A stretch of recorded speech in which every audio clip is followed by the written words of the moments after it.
আচ্ছা বলেন তো, আমরা খুব সহজেই মানুষের জীবনের বিচারক কেন হয়ে যাই? কারো ব্যক্তিগত জীবনে কোনো ঝড় এলেই না জেনে না বুঝে রায় দিয়ে দিই কে ভালো আর কে খারাপ। একটা কথা আমরা কেন ভুলে যাই বারবার? প্রত্যেক মানুষেরই একটা ব্যক্তিগত জীবন আছে। এমন কিছু অধ্যায় থাকে যা বাইরের মানুষের কখনোই পুরোপুরি জানা সম্ভব না। তাই ইংরেজিতে একটা কথা আছে, বিফোর ইউ জাজ someone walk a mile in their shoes.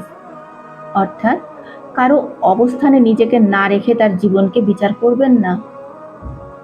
একটা সম্পর্ক ভাঙার পেছনে কি কারণ ছিল, কি চেষ্টা করা হয়েছিল, কতটা কষ্ট সহ্য করা হয়েছে সেই পথে, এসব শুধু জানেন একমাত্র আল্লাহ আর সেই দুজন মানুষ।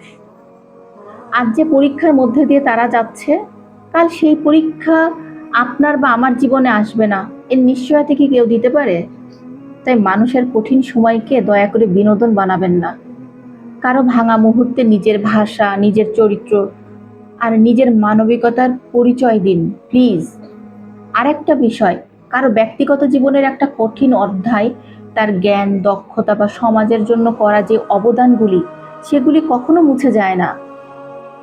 মানুষ ভুল করতে পারে, সম্পর্ক ভেঙে যেতে পারে, কিন্তু তাতে করে তার প্রতিটি ভালো কাজ কি মূল্যহীন হয়ে যাবে? নাকি হয়ে যাওয়া উচিত? আমরা মুসলিম, আমাদের শিক্ষা হলো মানুষের দোষ খুঁজে বেড়ানো না, বরং নিজের হিসাব নেওয়া, অন্যের জন্য হিদায়াত ও কল্যাণের দোয়া করা। মনে রাখবেন, আল্লাহ আমাদের জিজ্ঞাসা করবেন না অমুকের সংসার কেন ভেঙেছে, কিন্তু অবশ্যই আল্লাহ জিজ্ঞাসা করবেন অন্যের বিপদের সময় আমরা কি বলেছি, কি লিখেছি আর কেমন আচরণ করেছি। তাই বিচারক না হয়ে আসুন মানুষ হই, নিন্দুক না হয়ে সহমর্মী হই। কারণ আজ যে পরীক্ষা অন্যের, কাল সেই পরীক্ষা আমার বা আপনারও হতে পারে।